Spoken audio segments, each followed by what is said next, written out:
plus d'une quarantaine d'années, la déforestation de la forêt amazonienne fait des ravages et préoccupe un grand nombre de personnes. Plus de 763 000 km² de forêt ont été coupés. Cela signifie que 184 millions de terrains de football ont été rasés depuis les années 1970.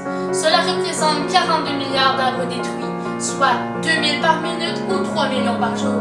C'est un chiffre dont il est difficile d'imaginer toute la monstruosité. Et ici, nous ne parlons que du rasage.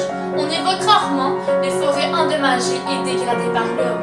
La déforestation laisse ainsi une immense cicatrice défigurant le paysage de l'Amazonie et impliquant plusieurs problèmes environnementaux.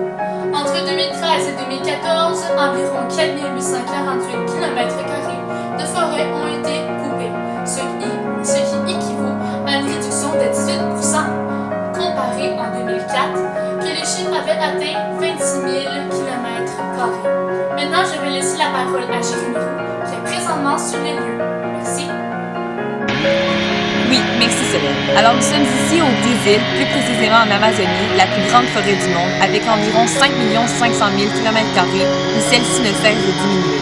Souvent décrit comme le poumon de la planète, le bassin amazonien est réparti sur 9 pays, soit 60% au Brésil. L'Amazonie est le tiers de toutes les forêts dans le monde. Les principales causes de la déforestation, selon WWF, sont l'agriculture pour l'huile de palme, les mines, la production de biocarburants et l'élevage pour le cuir. Tout ceci fait naturellement beaucoup d'émissions de gaz à effet de serre. C'est d'ailleurs la deuxième cause du réchauffement climatique. Merci, au revoir. Maintenant, allons voir l'experte en démographie, Adèle Dezac. Merci Solène. Effectivement, la déforestation a des graves répercussions démographiques.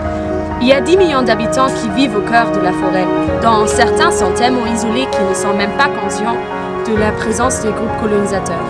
Ces individus risquent non seulement d'être chassés de leur environnement, mais risquent également d'être exposés à des virus provenant des autres communautés qui pourraient leur être mortels.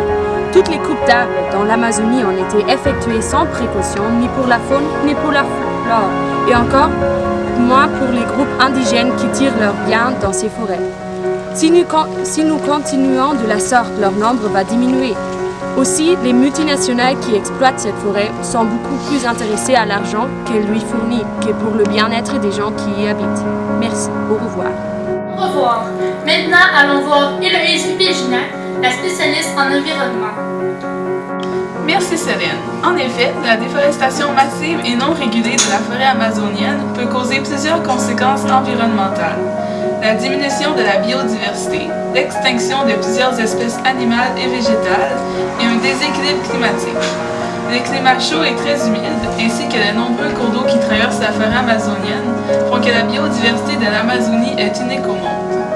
On estime que la déforestation à elle seule est responsable de la perte de 3 espèces par heure, donc 72 par jour et 26 280 par année.